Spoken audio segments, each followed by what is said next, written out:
Boa noite a todos. Acho que todos estão me ouvindo agora, né? Algumas pessoas estavam perguntando aqui pelo chat. Bom, boa noite. Estamos aqui novamente para o terceiro encontro de cápsula 2022-1922.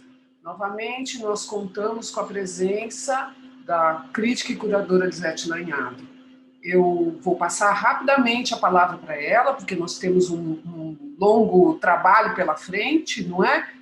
E peço e lembro a vocês que, para envio de questões, para que vocês usem essa funcionalidade abaixo aqui das nossas telas, que é o Q&A, né? Ali é que as questões devem ser colocadas. Eu peço que não coloquem no chat, porque fica difícil de separar o que é comentário mais rápido de questões efetivas. Agradeço novamente a presença de todos, agradeço a galeria, a equipe da galeria pela iniciativa e passo a palavra agora à nossa palestrante, Lisete Lanhado, via o vídeo já previamente preparado. Ao final, teremos um tempo aí para fazer alguns comentários. Vamos dar efetivamente a palavra à Lisete para que ela possa fazer uma síntese aqui desse encontro de hoje. Boa noite a todos, muito obrigada. Boa noite, eu estou falando aqui de Berlim. É um prazer estar com vocês mais uma vez nessa cápsula, que é uma revisão crítica da semana de 22, e hoje temos um encontro que é um pouco, como é que eu vou dizer, é um pouco sui generis, porque ele se dedica a um único artista, que vai ser o Flávio de Carvalho, e eu vou apresentar, então, as experiências do Flávio de Carvalho, pegando um arco histórico que vai de 1931 até 1958, e que, portanto, transcende esse período do primeiro modernismo, como vocês conhecem. Mas é justamente nesse intuito da gente avançar um pouco nessas questões que foram inauguradas com a semana e de tentar entender quais são os vestígios desse modernismo para a cena contemporânea. Então, espero que vocês tenham, enfim, uma hora aí agradável, e aguardo vocês para as perguntas no final da minha apresentação. Aproveitem. Enjoy.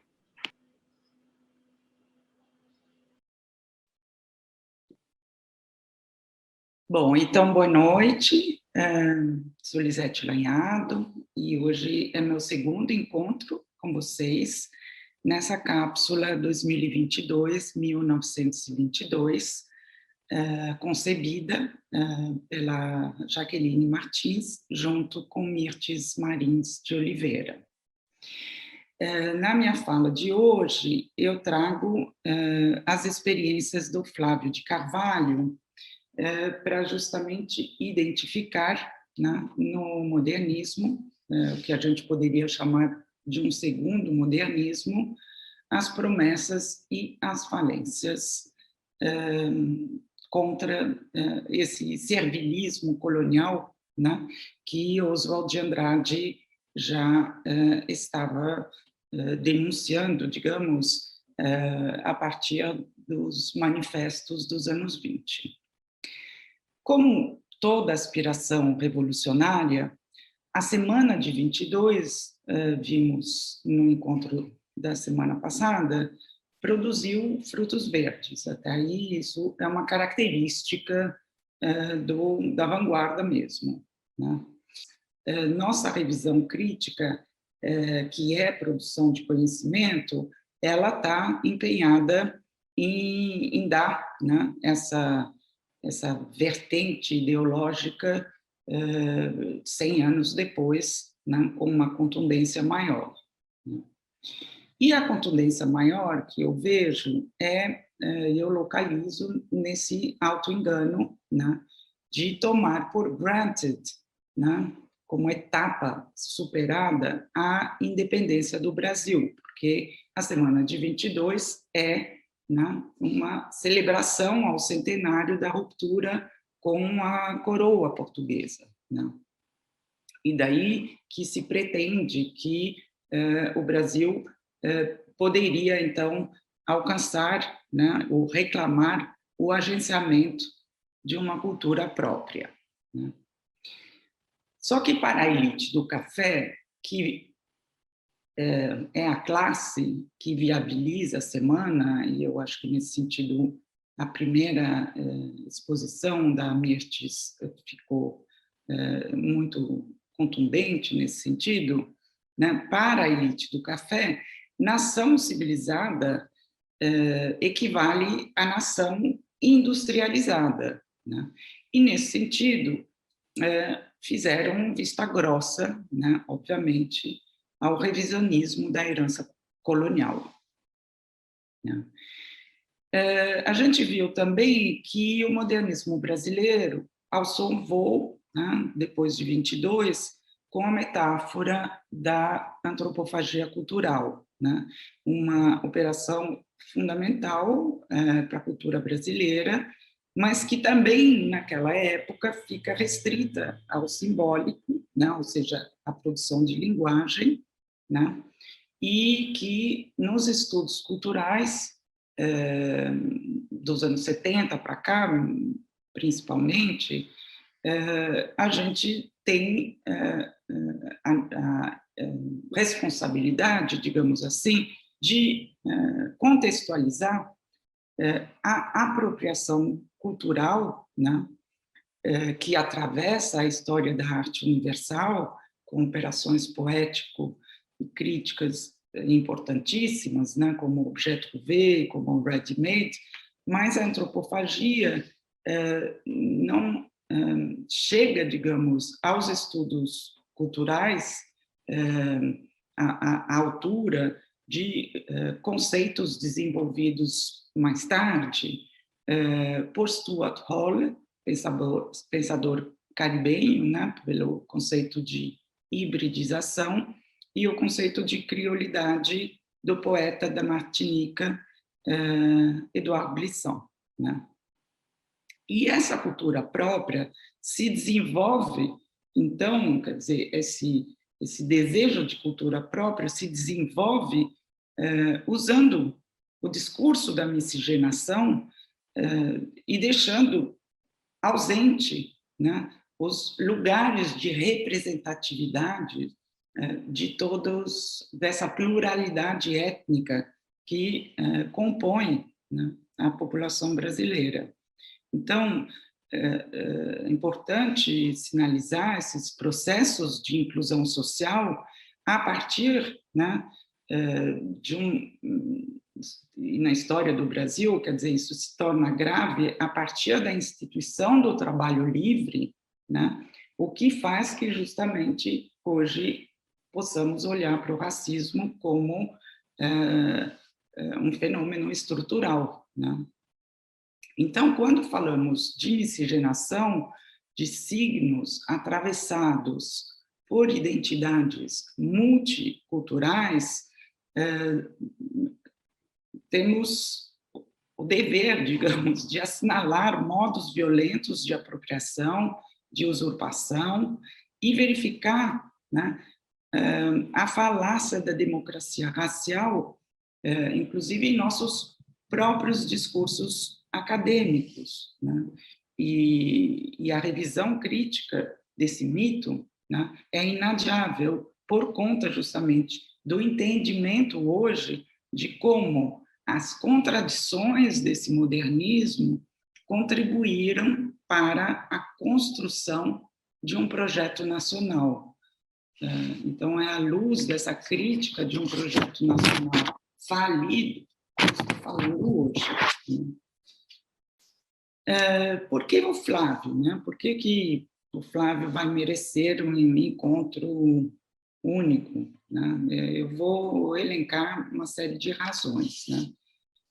Dentro das figuras do modernismo brasileiro, é um artista singular, é um artista multimídia, nascido em 1899, em Barra Mansa, no Rio. Ele morre em 73, em São Paulo, e embora próximo do Oswald de Andrade, ele ocupa um lugar dúbio, né? Eu mudei a palavra, eu tinha escrito um lugar ambíguo, eu não acho que é um lugar ambíguo, não. Hoje eu acho que é um lugar dúbio mesmo.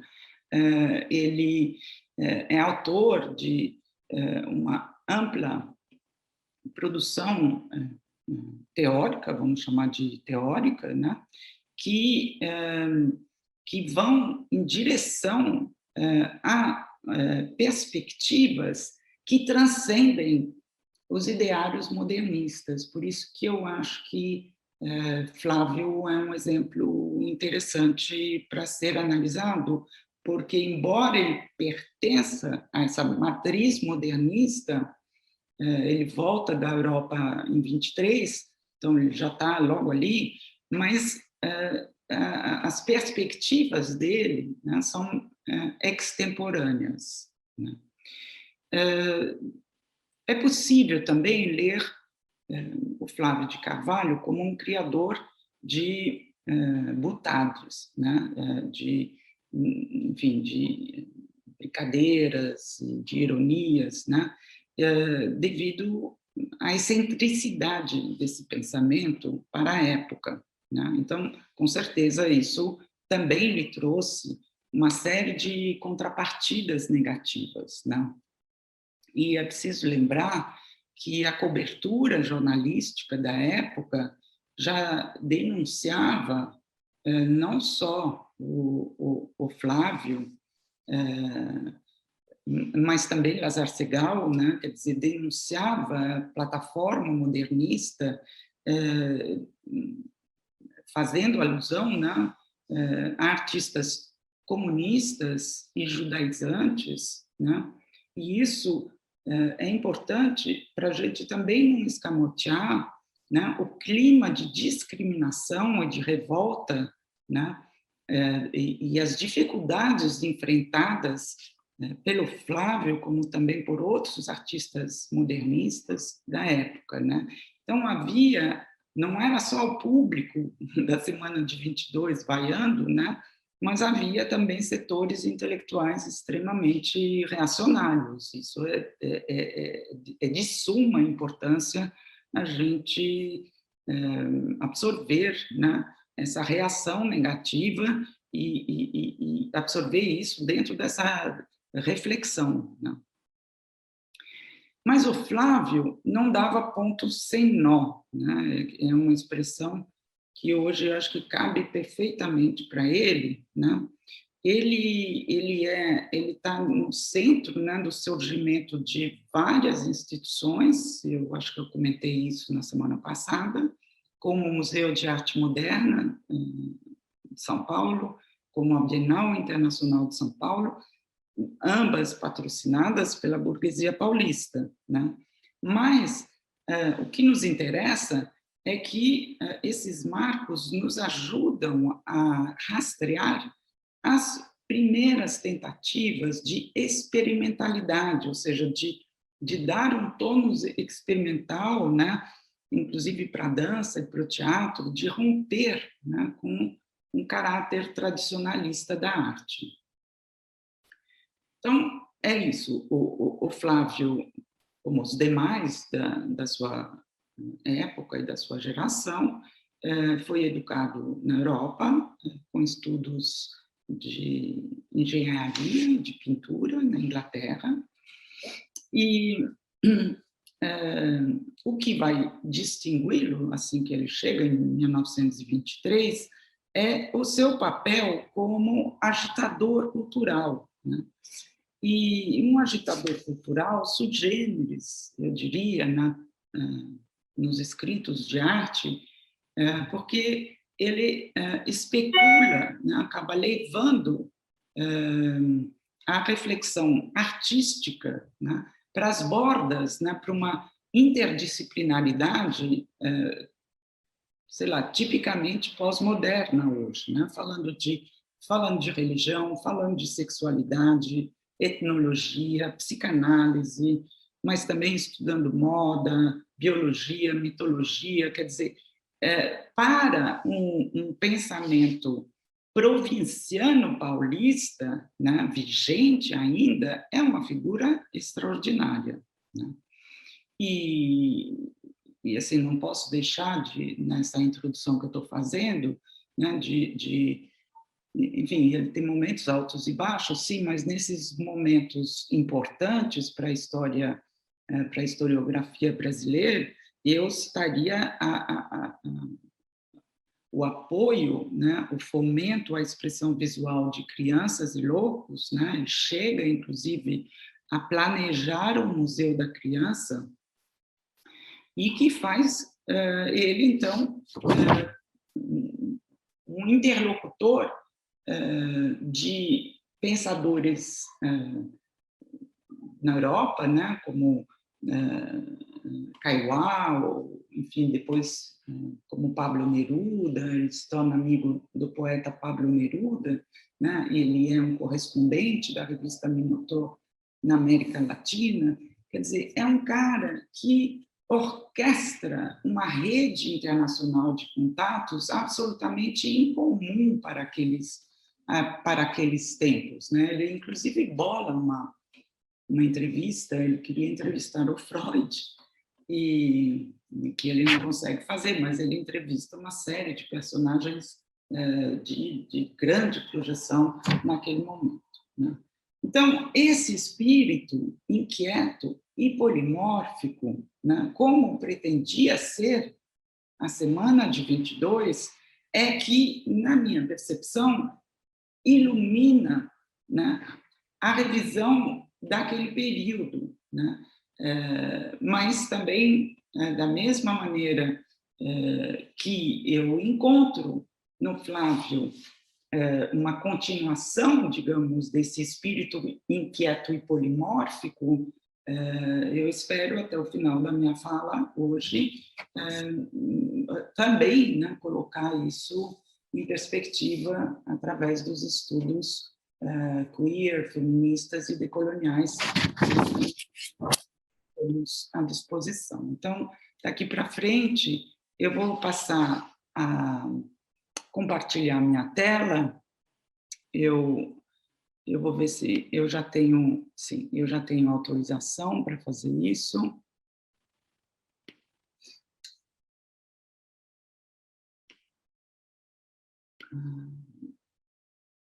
Vou fechar janelas para poder abrir outras.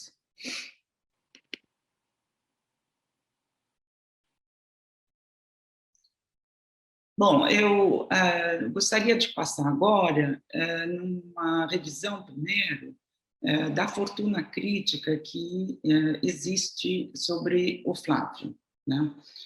A origem do meu interesse parte, como eu disse, dessa inadequação desse personagem entrar nas normas historiográficas do modernismo, né? E ele, enfim, é descrito muitas vezes como um dandy, enfim, como uma figura dadaísta, enfant terrible, esse tipo de adjetivos que me chamou a atenção por entender uma incompreensão, né, das intervenções públicas que Flávio lançava, né, nas ruas, né, e, sobretudo, na imprensa, né. Então, essa inadequação historiográfica torna justamente Flávio um personagem extremamente interessante como uma figura dissidente, né, para turbinar a história dos movimentos artísticos e dos movimentos ocidentais, tais quais a gente os acompanhou até então, né? Ele é um tanto surrealista, um tanto expressionista, futurista, proto-situacionista, pós-moderno. Quer dizer, o que eu vou procurar hoje desenvolver com vocês é muito mais o seu caráter público na imprensa e na arena, né, urbana, do que o seu programa estético, né, que eu acho que é dessa historicização, né, que eu tenho interesse, que eu quero desmontar ao longo da minha fala. O Flávio lançou 4 experiências, né? A rigor, né? A história começa a partir da experiência número 2, né? Deixando no vácuo o que teria sido a primeira experiência, e o que nos dá também margens para entender que há um mecanismo de historicização premeditada. Quer dizer, a partir do momento que você lança alguma coisa que já chama número 2, significa que você tinha um número 1 e que você tem um programa e que haverá um 3 e um 4. Então, isso é extremamente importante, junto com, né, o acompanhamento público de tudo que o Flávio fazia, né, na imprensa. Então, é fundamental acompanhar, né, as colunas que ele publica, tanto como repórter, como, inclusive, como, digamos, objeto, né, de reportagem, e isso se deve às relações privilegiadas que ele tem, né, com Assis Chateaubriand, que é fundador do Museu de Arte de São Paulo naquela época, já e mais poderoso e polêmico empresário dos diários associados, fazendo dele justamente um aliado inseparável de cada bomba que o Flávio lança na arena pública, né? Então, para a estruturação da 11ª Bienal de Berlim, não trouxemos poucas obras, efetivamente, do Flávio, para ressaltar justamente o caráter dessas experiências, né? E esse arco temporal vai de 31, né, quando acontece a experiência número 2, até 1958. Então, nós temos aí, minha fala irá cobrir essas 4 experiências e quero deixar claro que são experiências que nós, como curadoras, durante a Bienal de Berlim, adotamos como estratégia para poder justamente dar conta, né, do caráter contraditório dos ideários modernistas e para colocar o dedo nas feridas contemporâneas, né? Então, a primeira experiência, consideramos a fundação do Clube dos Artistas Modernas, né? E, a partir daí, abrimos um espaço experimental em Berlim, que tinha, assim como o Cannes, na época, tinha uma aspiração, né? Tinha uma missão de laboratório na cidade, de testar, né, algumas ideias numa cidade que a gente não conhecia. E a primeira exposição se chamou Os Ossos do Mundo, que é um título emprestado de um livro do Flávio, e depois eu volto nisso, né? A segunda experiência, que é a experiência que todo mundo conhece melhor, mas que eu acho que eu preciso analisar bem com vocês, é quando ele anda em sentido contrário a uma procissão de Corpus Christi, e, por conta disso, é quase linchado, e ele publica, então, um pequeno livro sobre, denunciando, né, o patriarcado e o fanatismo religioso nacionalista.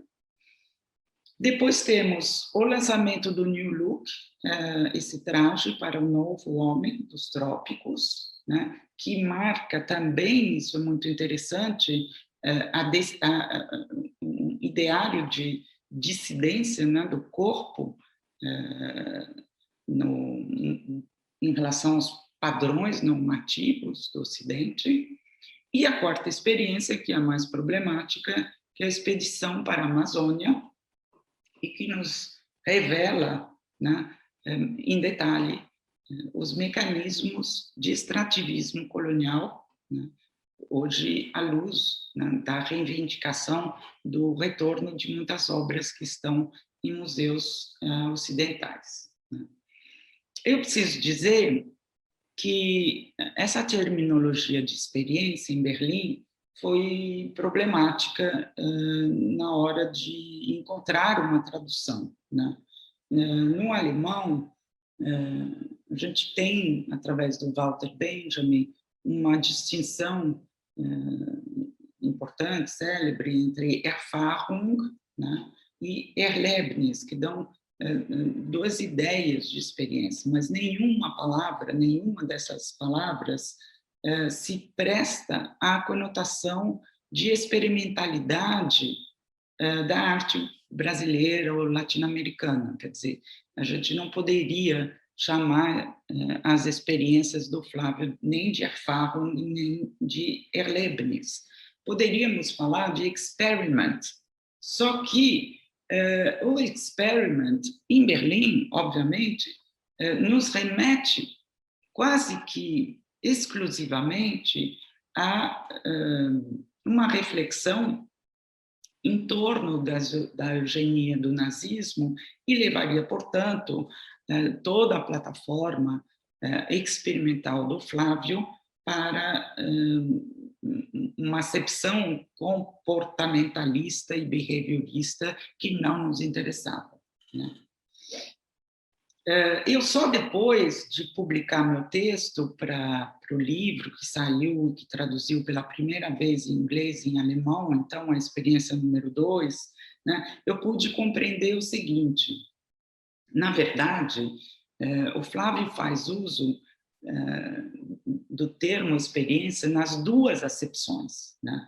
Ele, quando ele sai às ruas e que ele diz que quer testar a reação, né, de uma multidão de crentes, né, de fiéis, o que ele está fazendo exatamente, precisamente, é um experimento social, nesse sentido científico, né? Ele está se comportando ali como um cientista, ele quer observar e testar, né?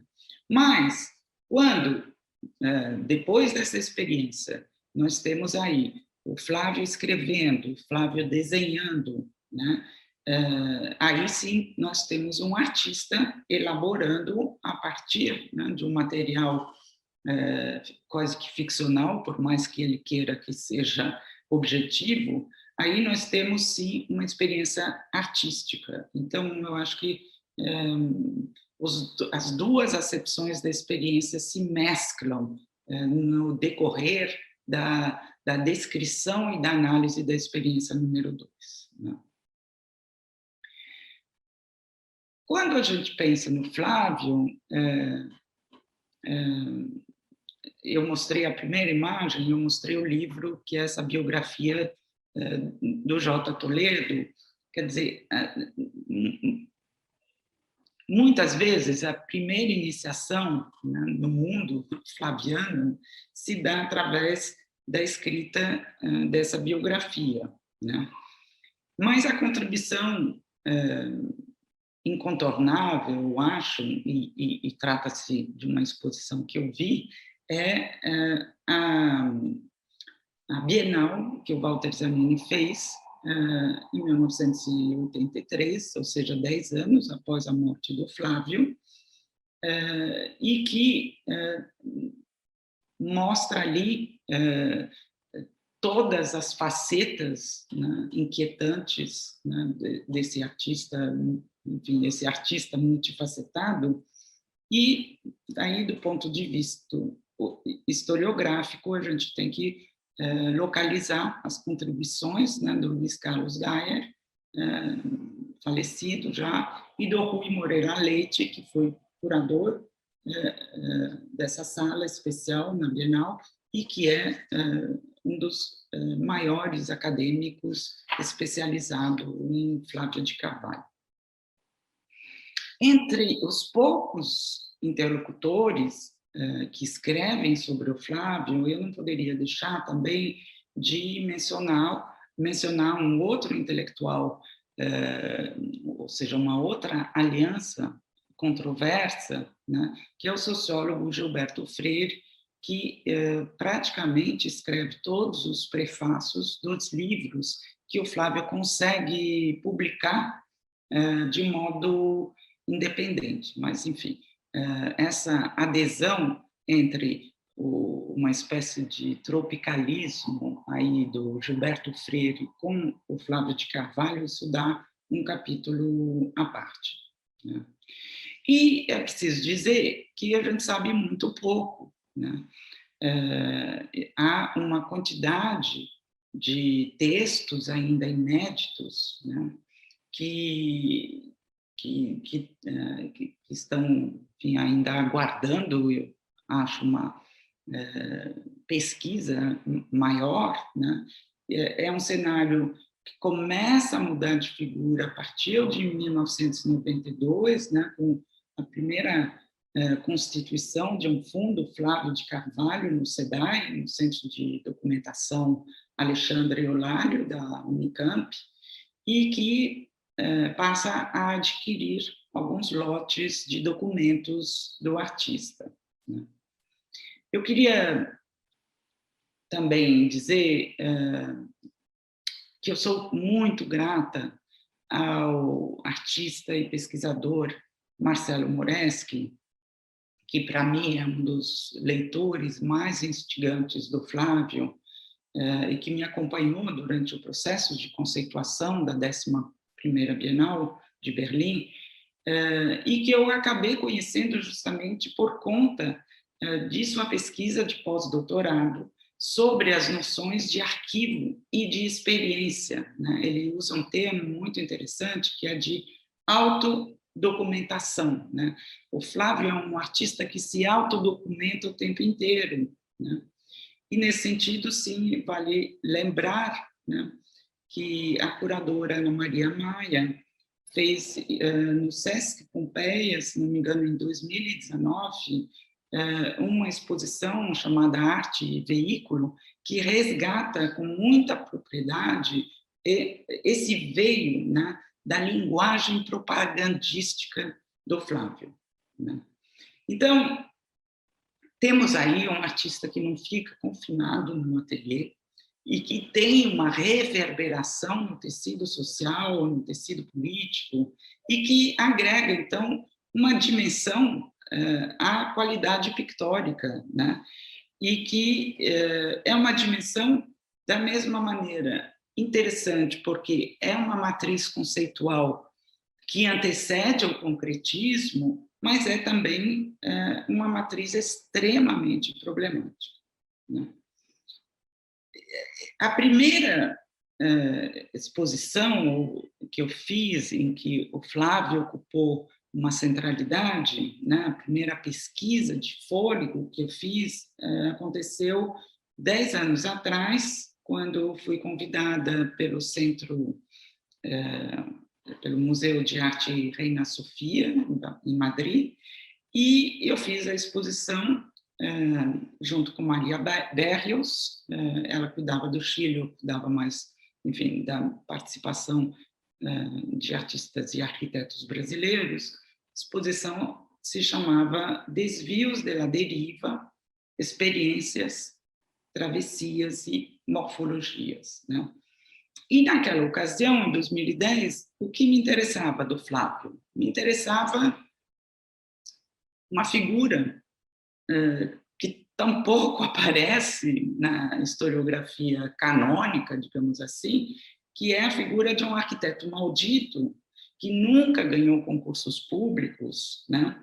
E que, nas palavras de Le Corbusier, com quem o Flávio se encontra enfim, me falha a memória se foi, enfim, na casa do Paulo Prado, mas, enfim, só para dizer que esse encontro acaba gerando entre o Flávio e o Le Corbusier uma distância, e essa frase que acompanha o Flávio até hoje, de revolucionário romântico, né?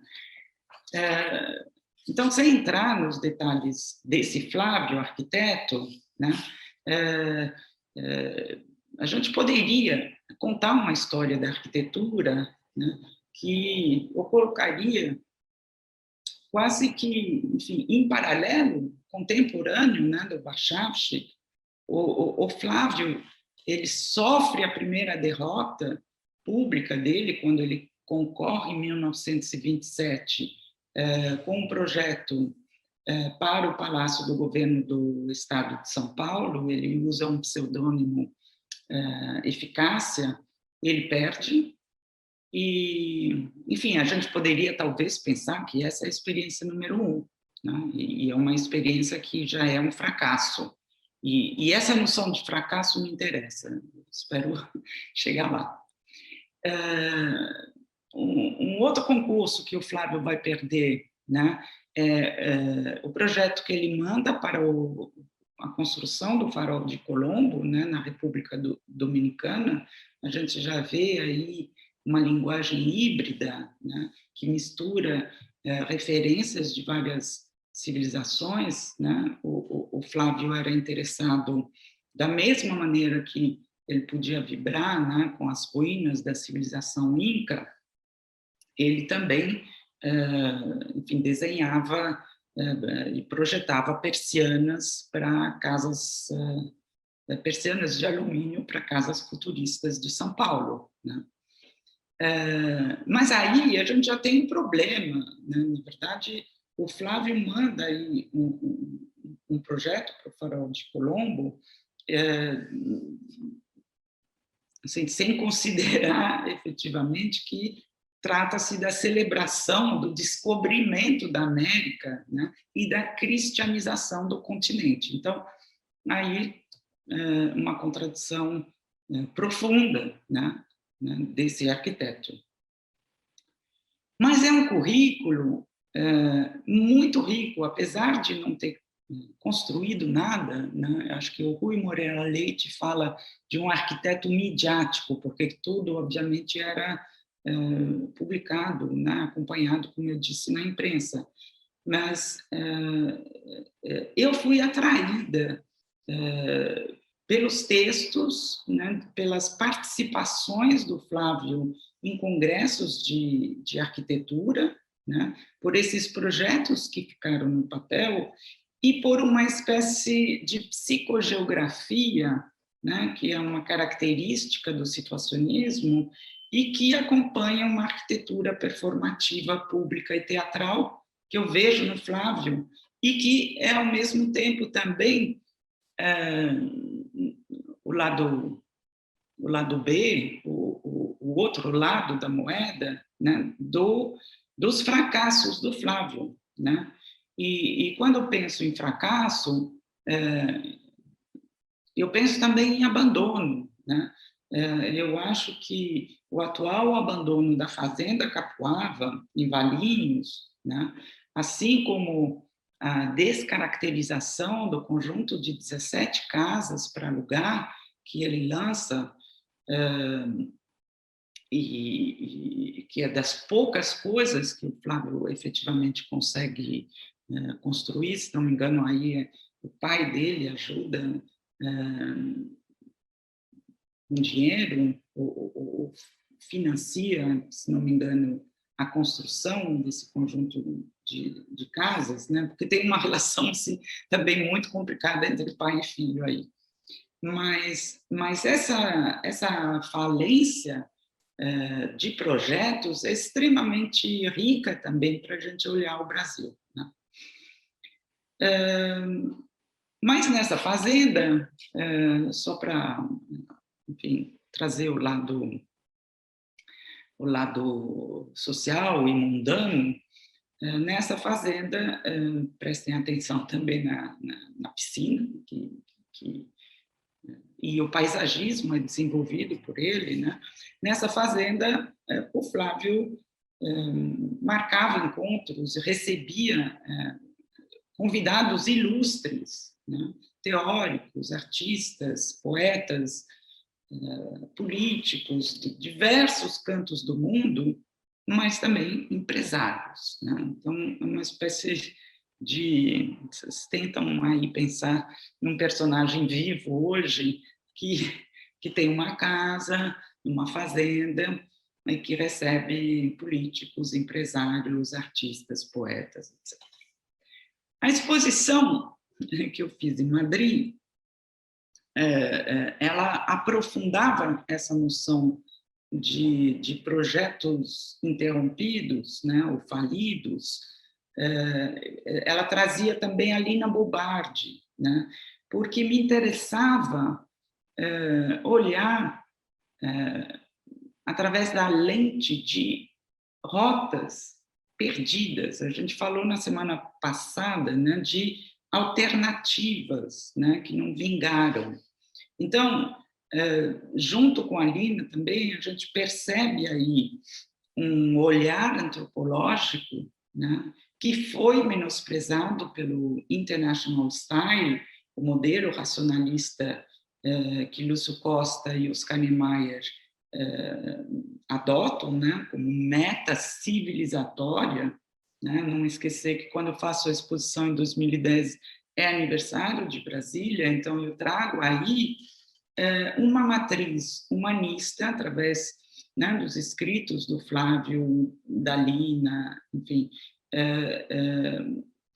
eu trago aí uma matriz que foi corrompida mais tarde pela ditadura militar, mas que já trazia, né, um elogio ao vernacular, ao matriarcado primitivo que estava presente no Manifesto Antropófago do Oswald de Andrade e que mostra como esse racionalismo arquitetônico que foi adotado acabou aniquilando uma inteligência, né, de uma arquitetura rural, né, por meio do desenvolvimentismo selvagem do capitalismo, né, que erradicou, como eu disse, de uma maneira violenta, eu diria até burra, essa outra inteligência, né, de uma matriz antropológica, né, dessa relação entre as matrizes vernaculares, né, o Brasil rural com a arquitetura moderna. E, enquanto eu estava fazendo essa exposição, eu percebi, obviamente, a ausência total, né, do Flávio nos currículos das faculdades de arquitetura, né, do seu próprio país, né. Isso também é um problema da nossa historicização, a gente pode pensar em hipóteses. Ele é um arquiteto, mas é um pensador, mais do que talvez um construtor. Cabe perguntar-se o que faz de um arquiteto, né? Mas ficamos, então, com uma história da arquitetura que não traz dimensões como o vestuário, comportamento, sexualidade, o solo, o clima, o ambiente, né? A vida, né? Que são características que estão presentes também na Lina, né? Em 2010, por conta desse texto importante do Flávio, A Cidade do Homem Nu, né? Que ele apresenta num congresso no Rio de Janeiro, o Flávio, o Inti Guerreiro, o curador colombiano, vai fazer, então, aí uma releitura, né, do caráter, né, tropical, mas também queer, né, de um artista que está numa cilada, eu diria, entre modernização, industrialização, né, e ideias retrógradas, né, como as concepções cristãs da família e da propriedade privada. Então, quando em 1930 o Flávio participa do Congresso Pan-Americano de Arquitetura, né, e conclama, né, a cidade do homem nu, talvez um dos seus textos mais visionários, eu diria, né?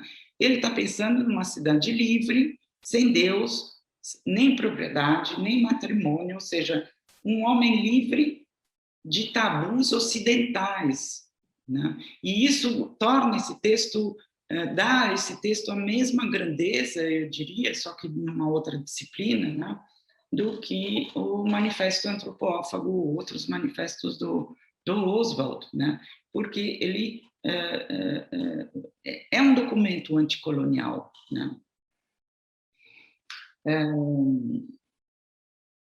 Então, a gente tem aqui, a partir, então, de outros interesses, são poucos, mas que estão se multiplicando, né? Citei a Ana Maria Maia, citei alguns outros curadores. Importa aí olhar para o Flávio, né, para além, né, de um artista que teria ficado apenas, enfim, retratando figuras importantes do seu ambiente pessoal, artístico, intelectual, etc. Então, o momento em que eu me encontro, eu disse ontem que são ideias ainda incipientes para mim, eu tenho que dizer que eu também devo muito às curadoras, a Maria Berrios e Agustín Pérez Rubio, né, com quem essa desconstrução do pensamento modernista, né, para uma Bienal de Arte Contemporânea, quer dizer, como é que esse cara aí ele pode caber, né, dentro de uma perspectiva feminista, queer e decolonial, né? Então, é através das experiências que foi possível organizar essa Bienal, né, que não é uma Bienal, uma sala histórica do Flávio de Carvalho.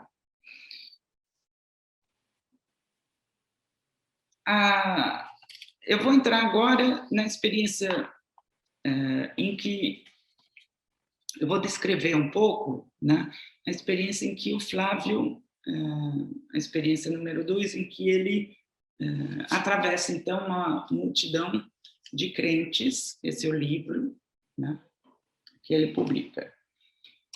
Então, é domingo, dia de Corpus Christi, 1931. Né? Temos aí o artista e arquiteto Flávio de Carvalho, saindo pelas ruas do centro de São Paulo e se infiltrando numa procissão religiosa, andando no sentido contrário à marcha dos fiéis. Né? Essa posição dele, né, um homem bem alto, de um cortejo, é uma posição estratégica para fazer contato, olho no olho, com esses adoradores fanáticos, né? E para observar o comportamento, não só deles que ele está cruzando, andando em marcha contrária, né? Mas ele também está observando a plateia que está na calçada, né? E ele sabe que está cometendo um ato ímpio, né? Ele está usando um berê. Eu peço desculpas que a imagem que está aí, que ficou todo esse tempo, não era a imagem da experiência número 2. Então, esse é o livro original. Ele sabe que ele está provocando, voltando, né, essa multidão, né, carola, né, e ele, a partir dessa provocação, procura fazer exatamente o que o cientista faz, né, eu acho que numa experiência de laboratório, só que não é in vitro, é na cidade que ele faz, né? Então, o lastro científico que ele dá para a experiência são os recortes de jornal que depois, né, publicam num après-coup, né, a imprensa comprometida com a verdade. Então, aconteceu mesmo, né, ele quase foi linchado em arena pública, né? Então, o caráter científico acontece, porque tem até, como a polícia vai vir salvá-lo, acho que a gente pode, inclusive, pensar não sei como é que chama, mas na denúncia, né, no BO, no boletim, como um lastro de verdade, né? De que isso não é uma ficção, né? Embora quando o Flávio esteja escrevendo, né, ele pensa, ele tem essa preocupação de estar fantasiando e o tempo inteiro ele vai calibrando como é que a memória dele funcionou, está funcionando aí, em relação a esse evento passado. E esse é o livro, né, que foi publicado aqui e que faz desse documento, eu acho, uma análise sui generis, assim, no texto de 1931, sui generis para repensar fenômenos de massa, né? Claro, ele está lendo Freud, mas também para situar também em relação a hoje, né, qual o significado de uma massa de fanáticos hoje, né, no espaço urbano, né? Enfim, não é por acaso que depois o Teatro da Vertigem, em vez de fazer uma passeata, né, vai fazer ou uma procissão, vai usar a carreata como linguagem para se referir a esse modus operandi que o governo atual está usando para manifestações políticas, né? A descrição do Flávio é extremamente problemática. Por um lado, ela é interessante, como estou dizendo, né? Nesse sentido de querer compreender, né, qual o que torna uma massa, né, como é que o ódio se manifesta, né? Mas, enfim, é uma descrição cheia de comentários típicos assim de um macho alfa, né, olhando para as mulheres. Na verdade, tudo isso é provocação, né? Mas tem frases insuportáveis hoje de serem lidas, né? Por exemplo, ele vai fazer uma análise distinta entre as loiras, as morenas, as bonitas, as feias, as gordas, né?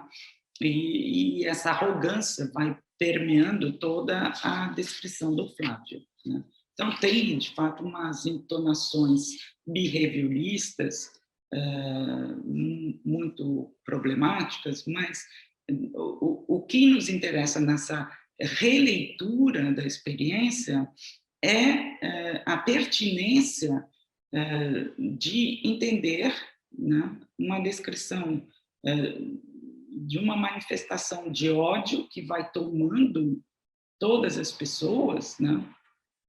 E a maneira como o Flávio, já desde cedo, faz a comparação, né? Ele traz a procissão para o caráter nacionalista, né? Ou seja, ambos, tanto a procissão quanto uma parada nacionalista, tem um chefe invisível, num caso é o Cristo e num outro é a pátria. Então, ele percebe, né, essa relação entre pátria e patriarcado. A análise dele do pai é tributária, né, dos textos da época, então ela é muito datada, mas nos interessa para entender o Brasil hoje, né? Nos interessa ver como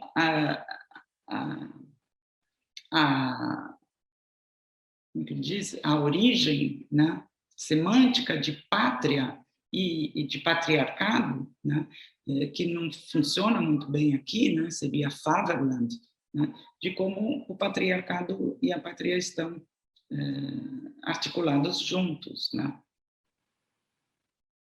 Mas, óbvio, é um documento limitado, né, porque, por mais, né, que ele se coloque como, né, um sujeito que acaba escapando do linchamento, né, colocando, eles são 1000 contra 1, e ele sai ileso graças à chegada da polícia. Se a gente, obviamente, hoje colocar o Flávio na figura do negro, da mulher, o trans, né, a gente teria um outro final, né? Ele não teria sobrevivido dessa provocação à massa, né? Então, o que sobra? Né? O que sobra? Parece que estou desconstruindo mais do que o tempo todo elogiando e colocando problemas. Eu achei interessante resgatar que o livro do Flávio dedica a experiência número 2 à sua santidade, o Papa Pio XI, e ao então bispo de São Paulo. E a pergunta que a gente trazia com a experiência número 2 é: para quem, né, hoje andando na contramão, sendo um corpo dissidente, né, para quem essa manifestação antinacionalista, para quem seria dedicado? Né? A segunda experiência que eu vou descrever, talvez já mais rapidamente, ela também corresponde ao que os historiadores chamam de um segundo modernismo, né? Que, assim, depois, né, da década de 20, a partir já dos anos 30, o legado do modernismo em São Paulo começa a ganhar associações de artistas, associações distintas, né? Então, tem a Sociedade Pro Arte Moderna, em torno do Lazar Segal, e o que nos interessava muito era trazer o Clube dos Artistas Modernos, que é uma dissidência da Sociedade Pro Arte Moderna, e que o Flávio cria junto com amigos, junto com Di Cavalcanti, Carlos Prado e Gomide, no centro, e onde ele estabelece um espaço que funciona como uma espécie de ateliê coletivo, que hoje seria talvez uma residência artística, e onde nós vemos um Flávio deslocar o interesse dele pela multidão agora para um interesse para a psicologia do entretenimento, porque o Clube dos Artistas Modernos vai se tornar, durante pouco tempo, né, 32, 33, vai se tornar uma associação da maior importância para o fomento de ideias experimentais e de uma série de coisas, enfim, que eu já vou entrar em detalhes, né? E que faz quase que do Flávio um interlocutor do Krakauer, né? Da percepção de uma cidade que está crescendo e cujas ofertas culturais precisam dar conta, né, de uma nova aspiração, de uma ânsia nova, né? Histórico, né, do Kahn, né, que eu vou começar a talvez ir um pouco mais rápido agora. a amizade dele com o psiquiatra Osório César, com quem, como eu já disse, ele organizou o Mês das Crianças e dos Loucos, com palestras de vários médicos especialistas que vêm falar da liberdade, né, e do caráter expressivo, da expressão da arte dos... enfim, na época do Hospital do Juqueri, né? E isso coloca o CAN em diapasão, né, com o trabalho inaugural que o psiquiatra Hans Prinzhorn já estava fazendo desde 1922, quando ele publica um livro que Osório, né, certamente conhecia, A Arte dos Doentes Mentais, mas que é um debate mais do que talvez entrar hoje com vocês nessa discussão sobre o caráter terapêutico, né, dessas iniciativas de ateliês dentro de hospitais psiquiátricos. É muito interessante a gente ver que é um debate contra o academicismo das escolas de belas artes e que reivindica, então, um espaço autônomo para sujeitos que são considerados marginais, né, que não fazem parte do circuito das artes, né? Hoje é muito mais comum, enfim, você tem uma exposição do Bispo do Rosário no pavilhão brasileiro da Bienal de Veneza, mas eu estou ali, estou trazendo as origens de um debate extremamente pioneiro e não poderia... e pioneiro, enfim, desculpa que eu vou e volto, né? O próprio Osório César, em 74, vai doar 102 desenhos de um dos pacientes do hospital psiquiátrico do Juqueri, o Albino Brás, e que entram na categoria de arte brasileira, ou seja, a não institucionalização desse artista dentro de um hospital psiquiátrico é extremamente importante para libertar a subjetividade moderna daquela época. É preciso também contextualizar que em 1932 surge o primeiro partido de inspiração fascista, né? O integralismo. E o lema é Deus, Pátria e Família, que é esse triângulo que o Flávio o tempo inteiro vai combater, né, nos seus escritos e nas suas ações, né? Eu recomendaria aqui um livro que foi traduzido no Brasil, esse estudo da Kaira Cabanas, né, justamente mostrando a relevância no CAN de desafiar essa normatividade através dessa relação com o Dr. Osório César.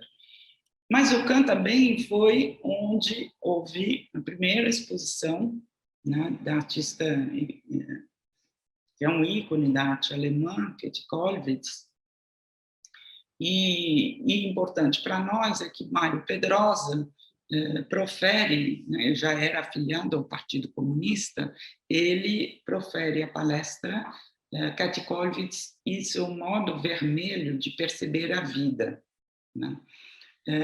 Käthe Kollwitz é uma artista proto-feminista, pacifista, conhecemos a história trágica, ela perde um filho na Primeira Guerra Mundial, o neto na Segunda Guerra Mundial, e pela primeira vez o CAN mostra uma exposição de 84 gravuras, né? E que confere, então, a esse lugar experimental, um ponto de encontro onde você podia ver, né, coisas extraordinárias. O CAN durou pouquíssimo tempo, acaba sendo fechado pela polícia.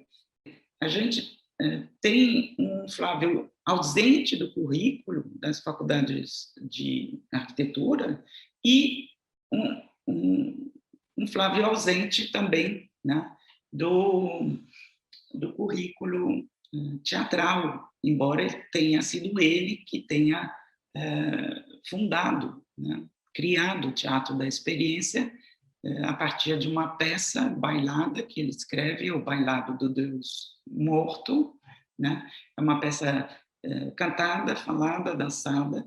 Ele desenha todos os cenários, ele se preocupa desde já com modos de dicção, com mímica, iluminação, sons, né? Colocando formas abstratas no espaço. Vocês estão vendo aí que os atores estão usando uma camisola, máscaras também de alumínio, e um dado histórico importante, por falta de atores naquela época, o Flávio acaba convidando pessoas da rua, né? Então é a primeira vez que aparecem atores não profissionais, né, numa peça, e atores negros, né? Então, é da maior importância esse acontecimento em 1932. E 33, enfim, fecha o CAN, e aí trago aqui as imagens de um teatro também, né, da experiência, que é o Teatro da Vertigem, essa peça feita em 2012, e essa depois, Marcha Ré, que se inspira no Flávio, né, para fazer essa grande carreata com mais de 200 carros andando a marcha ré, né? Então, em 1934, ou seja, 33 fecha o CAN, o Flávio, então, por conta de um convite em Praga para dar uma conferência, ele viaja, mas ele fica uns meses na Europa, né? Ele vai para Roma, vai para Berlim, e é extremamente interessante o período, né, que ele viaja, que estamos em 34, né, ele chama, né, a viagem dele de uma viagem pelo velho mundo, né, e ele volta dessa viagem com uma série de ensaios que dariam a coletânea Os Ossos do Mundo, né? Esse é o livro que a Bienal publicou, né, e que retoma essa veia, enfim, de um sociólogo, que observa as massas, mas aí, nesse livro, temos um Flávio muito mais detido em questões como a comida, o transporte, não deixa de ser uma etnografia, né?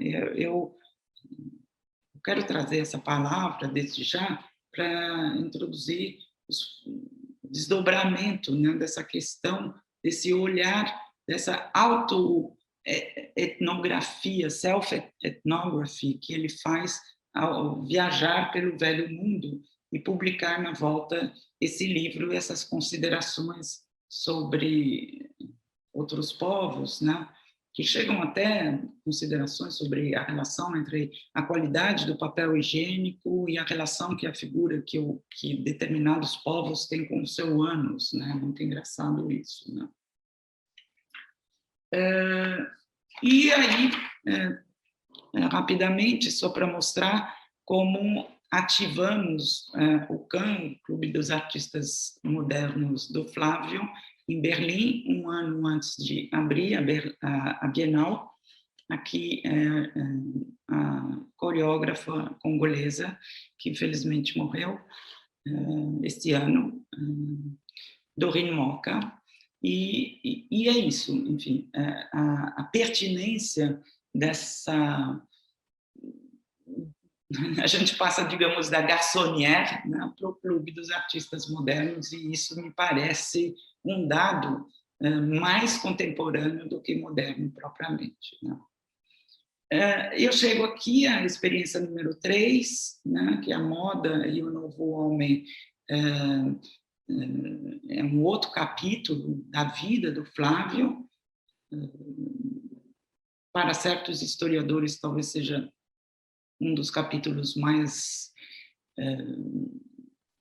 bem acabado, né, porque ele também tem uma demonstração pública e ele também tem uma série de reportagens, né, que vão documentando esse amplo estudo que o Flávio vinha fazendo durante um ano, publicando no Diário de São Paulo uma pesquisa sobre vários povos e a relação entre indumentária e comportamento, e ambiente, geografia, né? E é um salto de 2 décadas mais, né? Nós estamos em 56, quer dizer, aí temos novas forças econômicas no Brasil, num cenário global. 56 é quando Juscelino Kubitschek já lança a construção de uma nova capital de Brasília.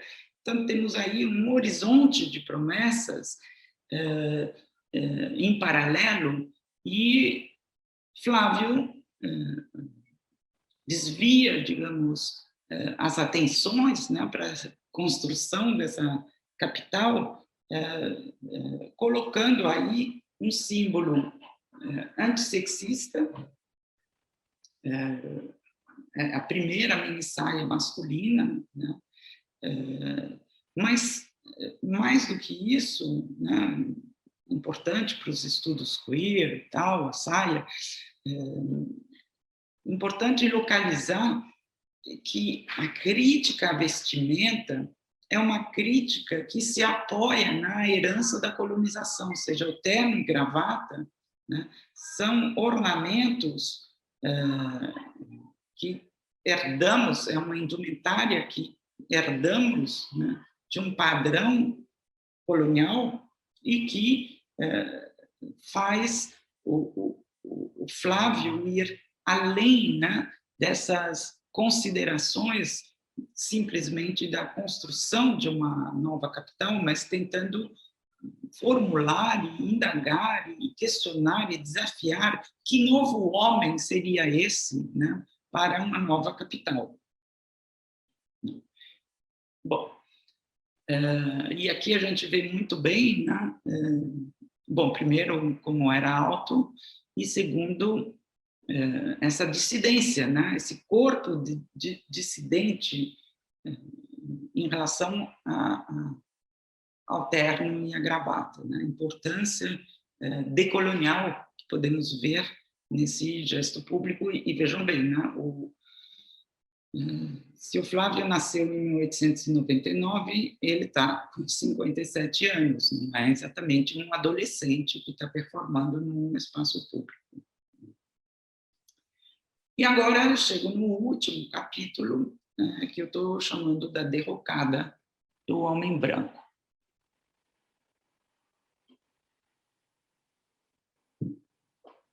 E que é o capítulo mais problemático, né, da trajetória dele, e que mereceu uma exposição, dessa vez, do Renato Rezende e da Amanda Bonan, em Brasília, em São Paulo, que é a exposição O Flávio Expedicionário, e que explora, então, essas viagens, né, esse lado, não é nômade, né, acaba fornecendo as pistas para entendermos o cosmopolitismo do Flávio, né, e que nos interessa ver porque esse lado, enfim, essas reflexões do Flávio já agora para outras cidades,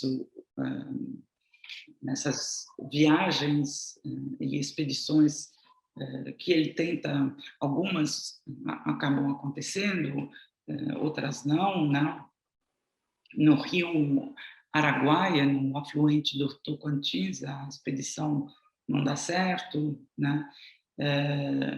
Mas só para a gente avançar, isso nos fala muito a respeito desse antropólogo amateur, né, que tinha publicado Os Ossos do Mundo, e que, quando volta do velho mundo, e que ele publica Os Ossos do Mundo, ele passa a se dedicar ao estudo da língua do Xavante, quer dizer, mais do que uma curiosidade aí, com essas extensas viagens que ele descreve, né, viagens ao Paraguai, a Valparaíso, as ruínas do Peru, quer dizer, viagens que são anotadas num manuscrito não publicado até hoje, intitulado Meridiano 55, e que combinam, né, de forma muito selvagem, eu diria, reflexões sobre o planejamento urbano,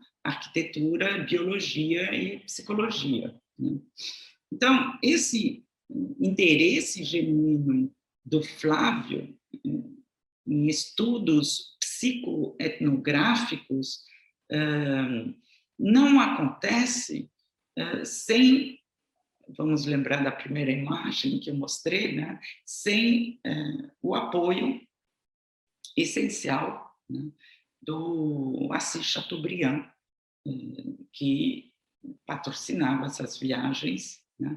Ou seja, são interesses que certamente são também econômicos e geopolíticos, né?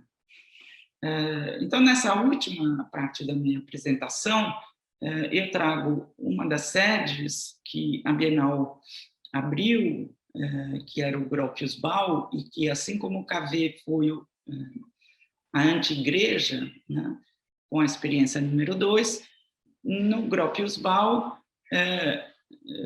a gente faz a experiência do antimuseu, com a participação da artista peruana Sandra Gamarra, e esse trabalho, o Museu do Ostracismo, que mostra, né,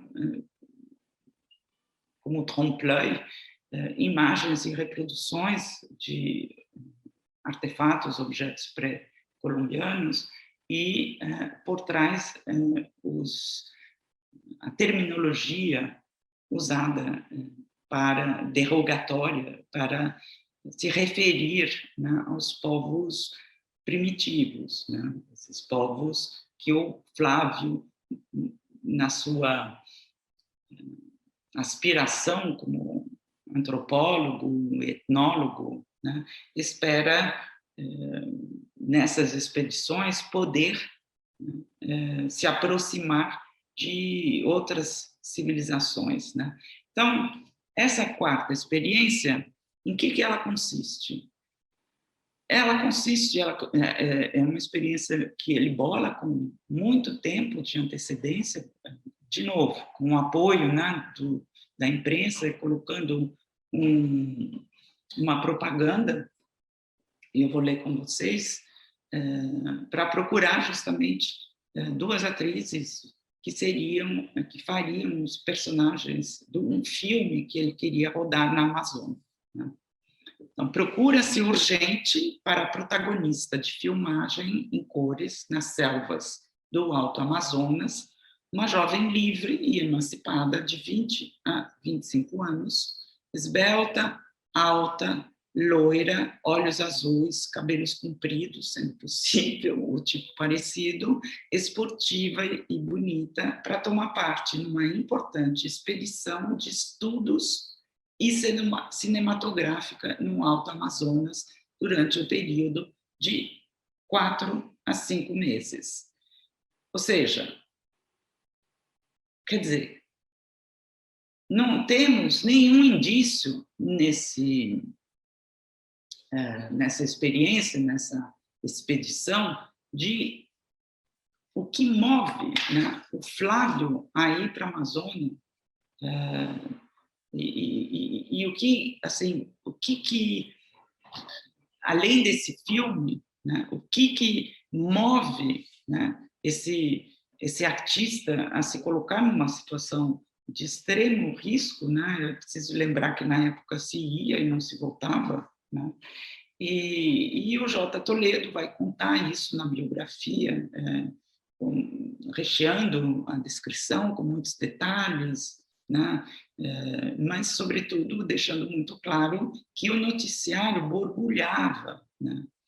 E a imprensa só vai, né, publicar um empreendimento cinematográfico, se não me engano, eu acho que isso nem foi problematizado na Bienal de São Paulo, da qual Ana Maria Maia também trabalhou como assistente. Quer dizer, é sempre assim, o que será que o Flávio queria fazer no Alto do Amazonas, né?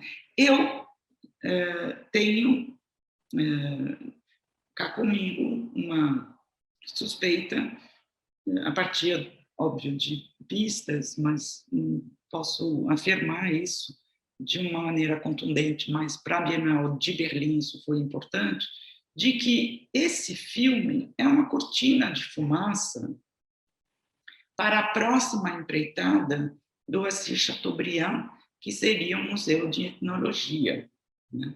Então, o que acontece é que se coloca aí, de novo, esse personagem que todo mundo já conhece, porque é quase um feuilleton, né? Que você vai acompanhando os episódios no jornal, então é o cara da minissaia, e por isso que vira a experiência número 4, né?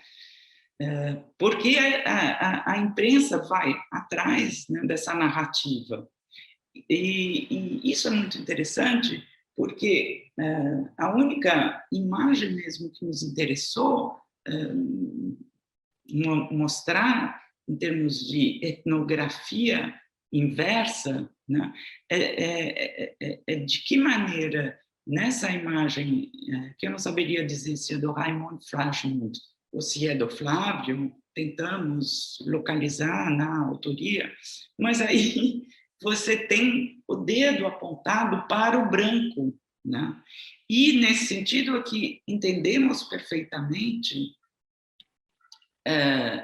que, por trás do Flávio, que conhecia a missão etnográfica e linguística da CAR Djibouti, que aconteceu em 1931, né? 33, né? E que resulta nesse livro do Michel Leiris, né? L'Afrique fantôme, que a gente poderia chamar de uma biografia, de uma aventura colonial francesa. Isso nos faz, nos remete a uma aventura colonial, né, do Flávio. É isso que a Bienal de Berlim acaba operando, mostrando como o Flávio, quando vai para lá, ele, isso teria que pesquisar muito, né, até que ponto o conhecimento dele, né, e o interesse dele pelo Museu do Homem, né, não fez, não está nas entrelinhas, ou, digamos, nesse aspecto ainda não revelado, né, dessa aventura, né, pela Amazônia, da qual, né, a imprensa só depois vai falar das brigas e tal, e o Flávio, depois de muitas brigas, se retira em Valinhos, né?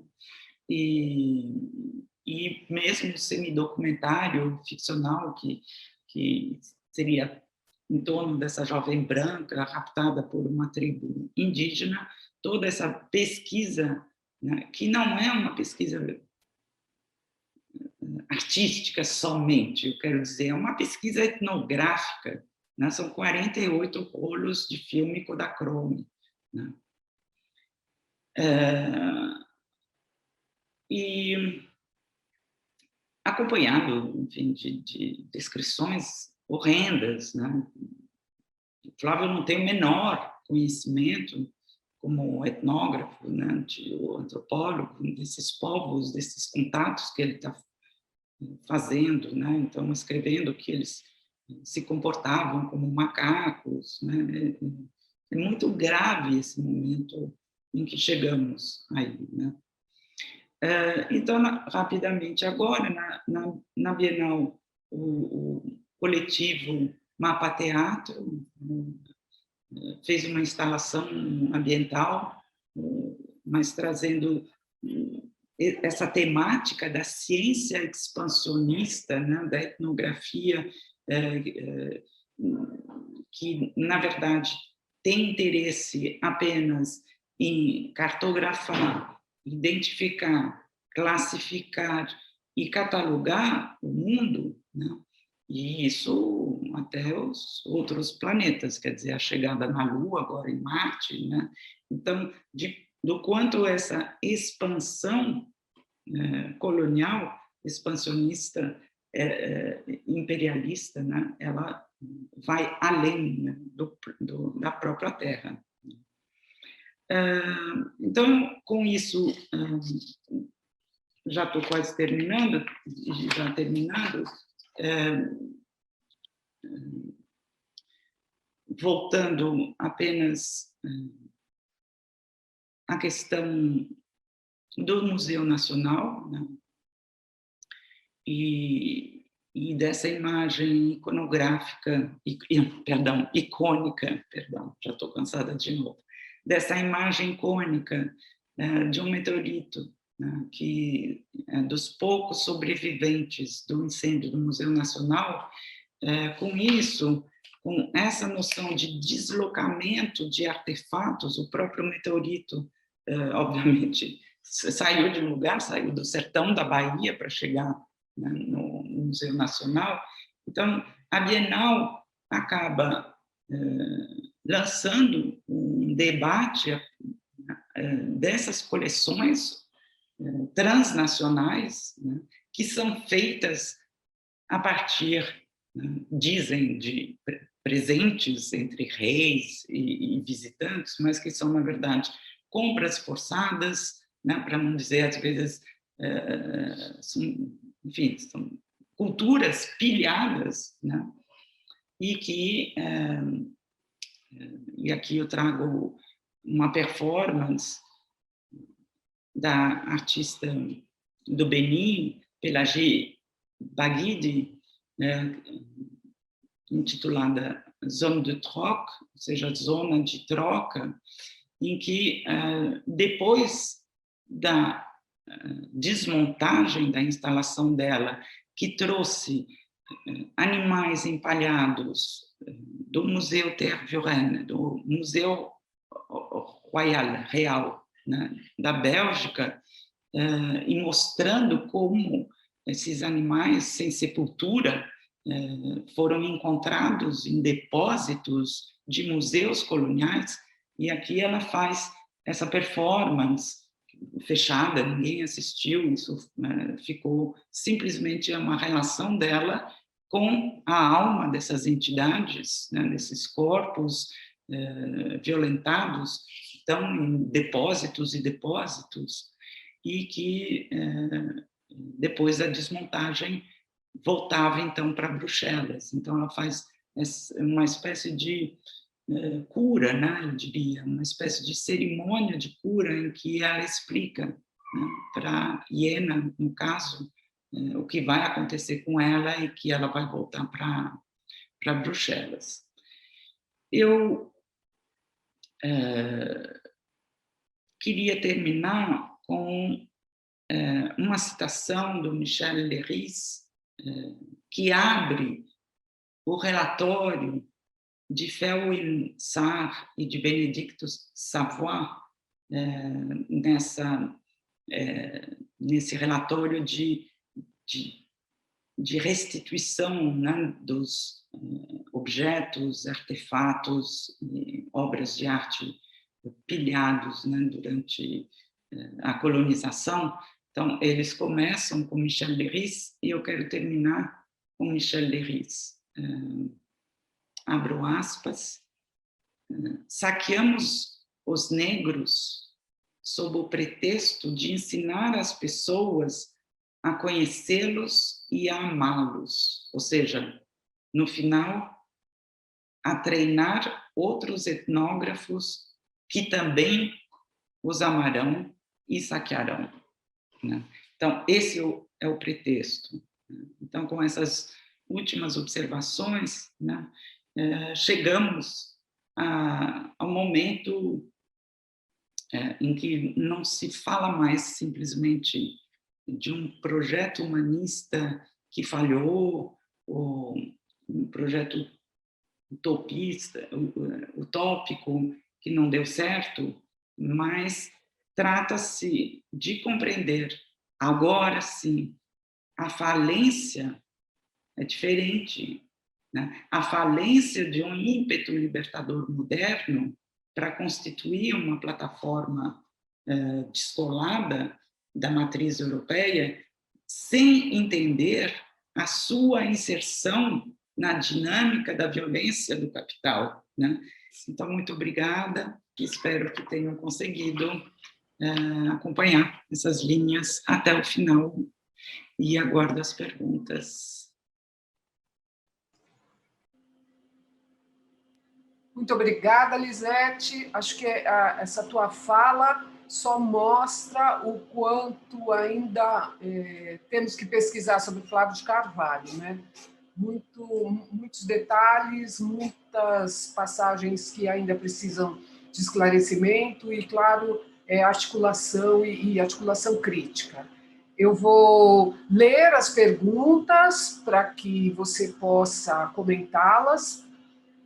Vou ler de todos, tá bom? Tá ótimo. Tudo bem? Vamos lá.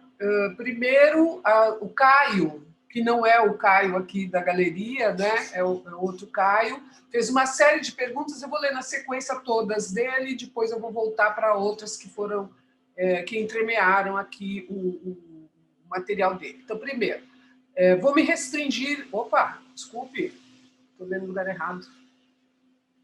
Dentro da perspectiva de crítica ao modernismo, você acha que pode ser importante entender essas vanguardas, né, essas vanguardas brasileiras de primeira e segunda geração? Depois ele me explicou um pouco melhor aqui, de primeiro e segundo modernismo, né?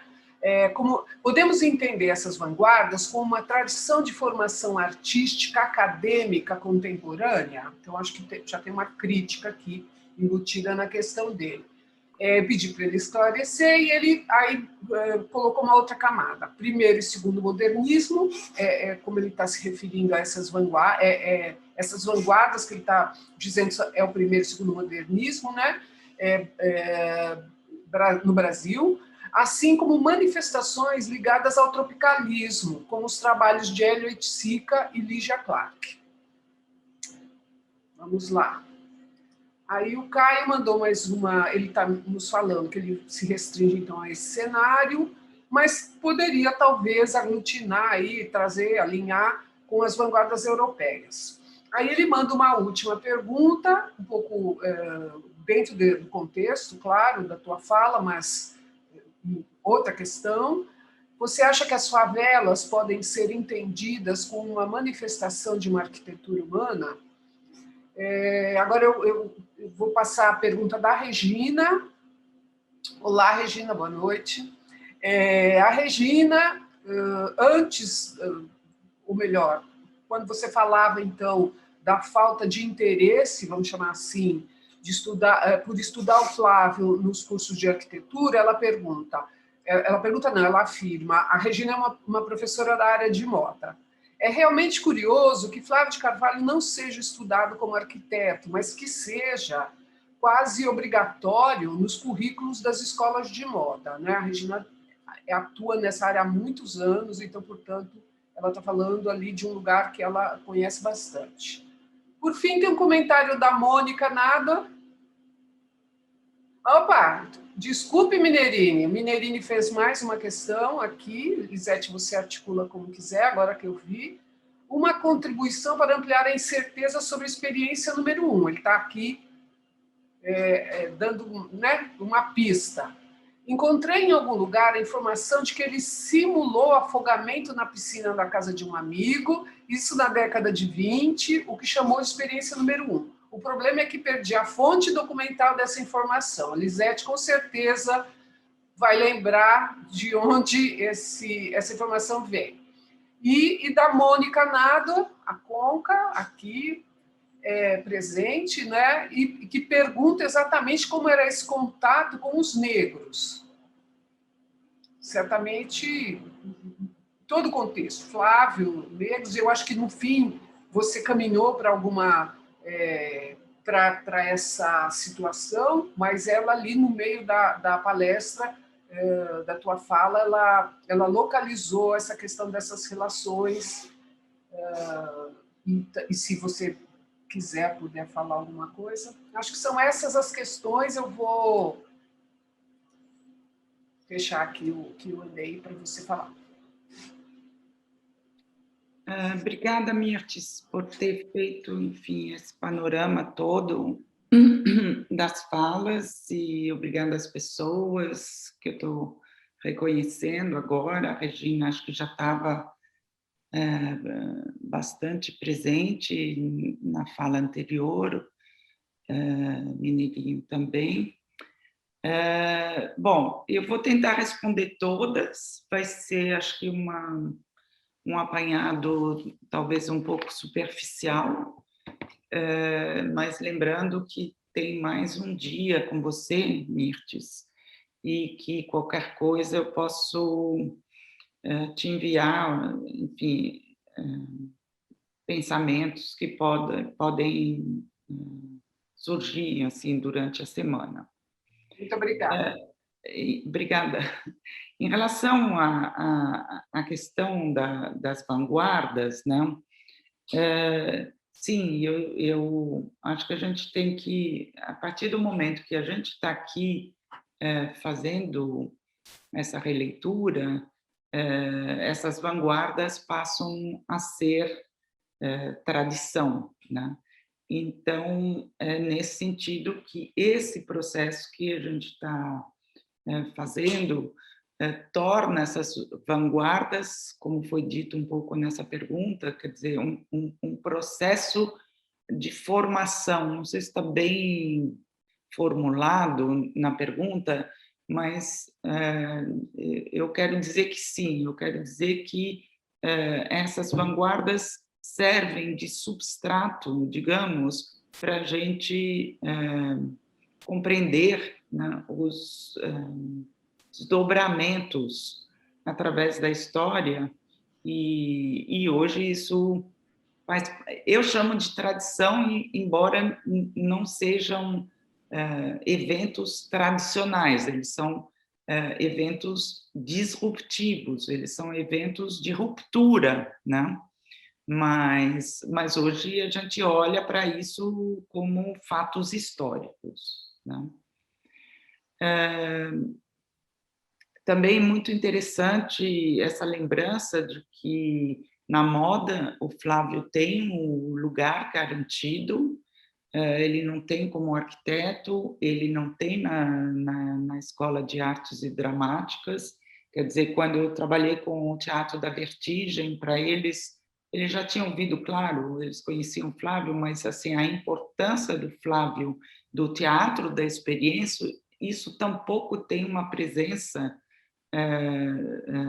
na faculdade de artes dramáticas, como tem na moda, que eu acho curioso, pensando bem, porque assim, eu confesso que eu nunca li esses textos inteiros do Flávio sobre a moda.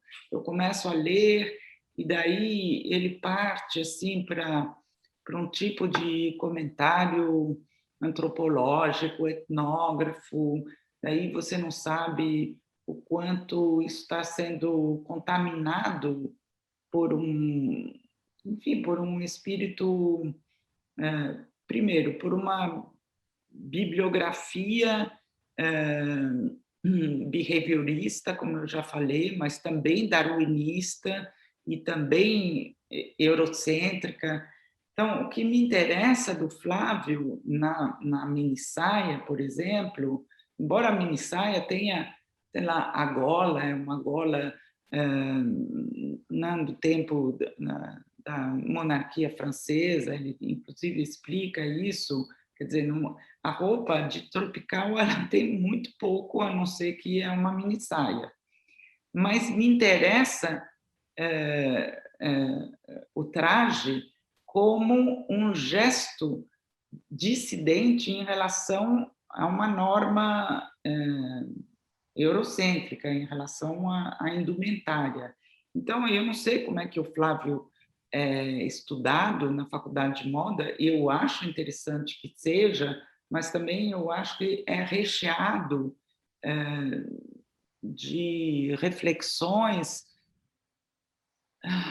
que eu não sei, assim, eu não consigo, eu não embarco muito nessas interpretações, né? Então, eu leio, eu pego do Flávio o que me interessa e aquilo que me parece já um devaneio muito sexista também, isso incomoda muito hoje, sabe?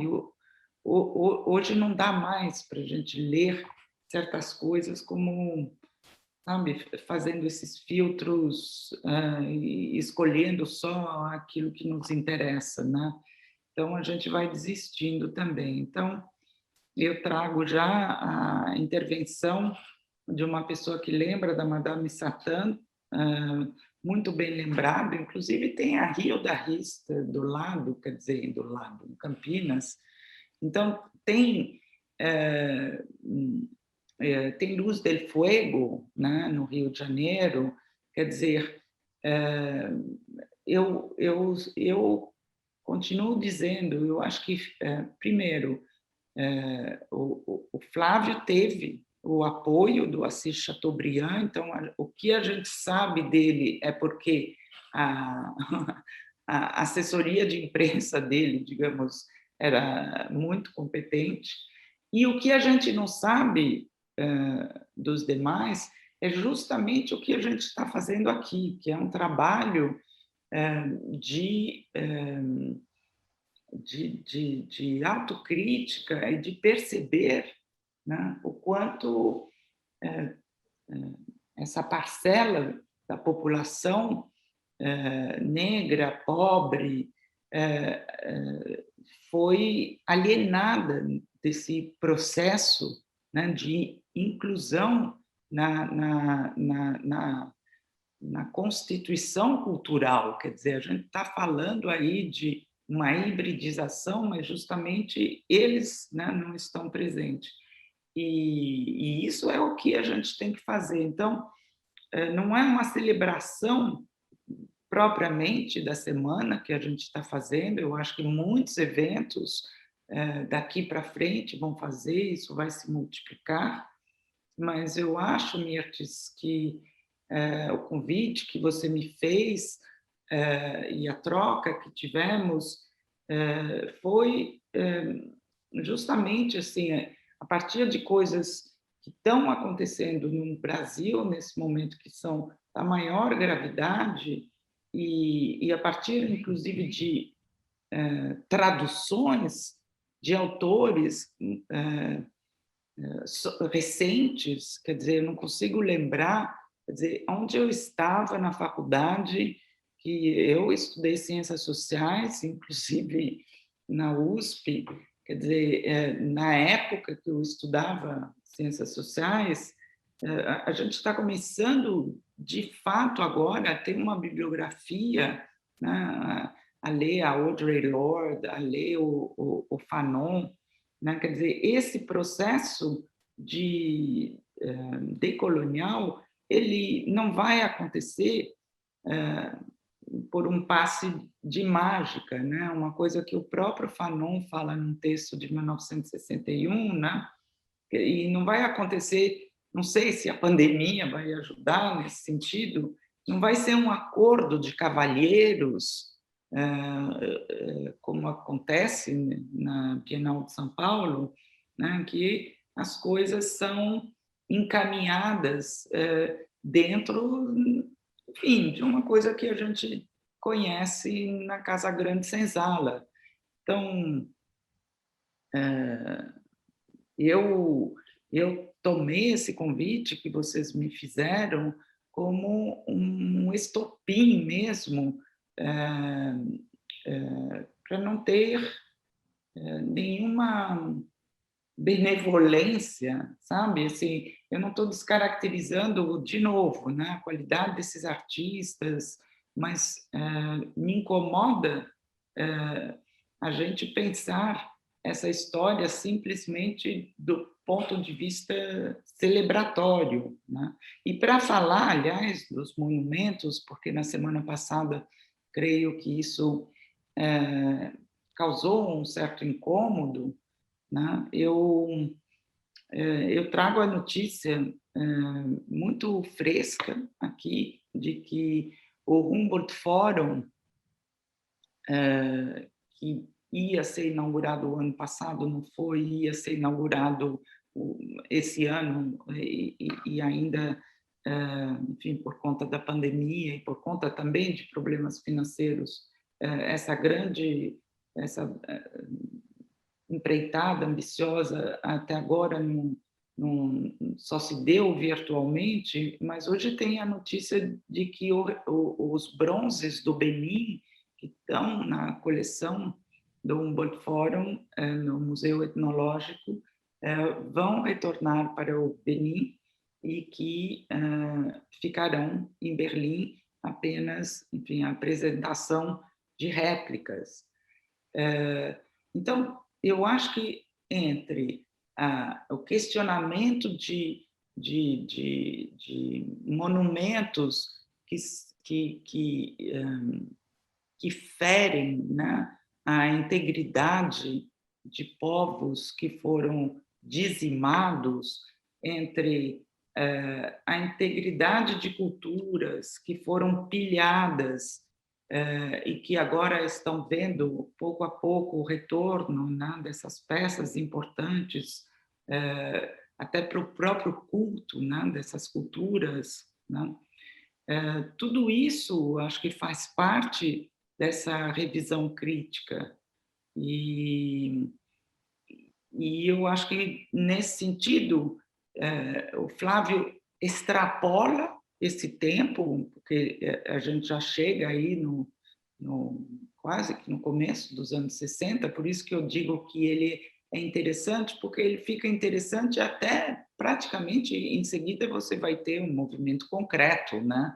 Então, aí muda de página, aí é uma repaginação completa, inaugura Brasília, e de novo é um outro Brasil celebratório, e que, enfim, ainda não me parece que esse tom celebratório tenha sido devidamente colocado na balança. Então, eu agradeço as perguntas e agradeço ter trazido a Madame Satã, por exemplo. Eu tinha, na minha pesquisa, a Luz del Fuego, me interessava ver se... Porque o Flávio, enfim, nasceu no Rio, mas ficava indo muito para o Rio, queria saber se o naturismo, né, da Luz del Fuego, se não teria em algum momento, né, se os dois não teriam se encontrado, teria sido maravilhoso. Mas não encontrei nenhuma pista que me permita afirmar nada nesse sentido. Então, eu acho que é isso, é uma história que a gente ainda tem que fazer, não só a gente, mas, enfim, é um coletivo. É isso. Quero agradecer. Eu li para você a pergunta do Caio, né, sobre Madame Satã, e depois não li aqui, porque acontece aqui um fenômeno que é o seguinte: as perguntas chegam tardiamente para mim. Regina estava falando boa noite, vai deixar, e eu queria terminar agradecendo a presença de todos, mas lendo aqui... Eu esqueci sobre a experiência número 1, Ah, para o Mineirini, tá. Tá certo, tá certo. Eu tinha lido isso, e isso está na biografia do J. Toledo. Ah, tá vendo? E eu queria terminar, né, encerrar aqui a nossa cápsula número 3, lembrando que a semana que vem a gente está aqui para repassar questões e discutir, enfim, para que todos possam se manifestar. E a professora Ana May, que está presente, que me mandou mensagem durante a semana, ansiosa por esse encontro hoje, mandou a seguinte mensagem: você usou práticas decoloniais quando criou as residências de artistas no Recife, no Acre, para artistas residentes de outras cidades terem experiência cultural diferente da sua e criarem e exibirem na Bienal. A Ana está falando certamente da 27ª, né? Então, é um comentário aqui importante, porque, ainda que nos dias atuais nós estejamos trazendo, né, uma teoria, ou dialogando mais pontualmente com essa teoria, a ideia de desconstruir, né, as histórias prontas, cristalizadas, as hegemonias, elas estão, na sua perspectiva, né, Lisete? Eu acredito que muitos de nós, Sim. há bastante tempo. Sim, sim. Então, é isso. agradeço você ter vindo participar desse processo todo que a galeria nos proporcionou, a mim também, agradeço a Jaqueline. E semana que vem estamos aqui novamente para abrir aqui para conversas dos encontros anteriores e do próprio dia. Obrigada, Mertes, Caio. Obrigada, Caio, Jaque, todos. Obrigada. Agora a gente vai bater panela. Todo mundo em casa, ninguém sai, tá? Por favor. Um beijo, boa noite. Boa noite a todos.